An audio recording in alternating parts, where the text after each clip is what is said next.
Olá, alunos! Estamos de volta aqui para mais uma aula sobre o nosso LibreOffice Writer e ainda falando sobre tabelas.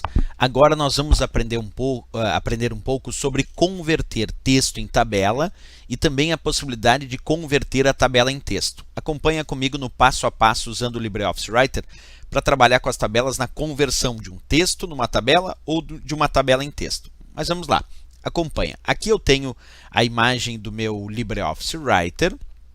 E eu vou simplesmente aqui digitar alguns textos. Observa, vamos digitar ali aulas, vamos colocar teste,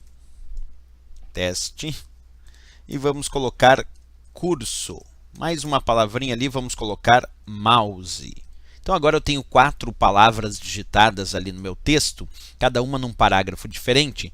Eu vou primeiro selecionar esses textos indicados, vamos clicar no menu tabela. E agora eu quero converter esse texto digitado em uma tabela. Para isso, o usuário clica no menu tabela, escolhe a opção converter e escolhe ali de texto para tabela. Assim que ele faz essa opção, aparecem opções de como ele deseja essa conversão, por marcas de tabulação, por posições de ponto e vírgula, por indicações de parágrafo ou até outros caracteres. Como eu tenho cada palavra ali num parágrafo e eu quero que o conteúdo de cada parágrafo seja o conteúdo de uma célula, então eu vou pedir para separar em parágrafo e vamos fazer a devida conversão confirmando. Percebe o que aconteceu agora? Ele converteu aquele meu texto em uma tabela.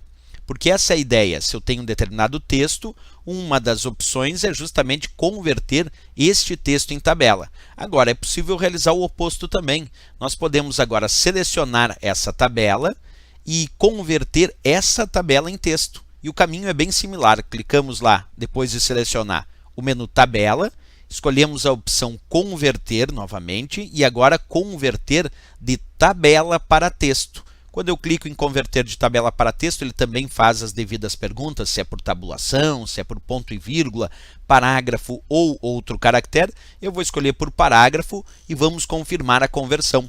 Percebe? Então ele acabou de converter agora aquela tabela em um texto. Então se a prova sugerir se é possível tanto converter o texto em tabela como também a tabela em texto, Só lembra que para isso é necessário selecionar o texto ou a tabela, clicar no menu tabela, escolher a opção converter e aí aquela que é mais adequada, ou de texto para tabela, ou se for o oposto, de tabela para texto. Questão bem simples, bem fácil de resolver e bem trivial também em algumas provas de concurso. Ok, pessoal? Na próxima aula continuamos com mais itens sobre tabelas dentro do LibreOffice Writer. Até a próxima aula, bons estudos!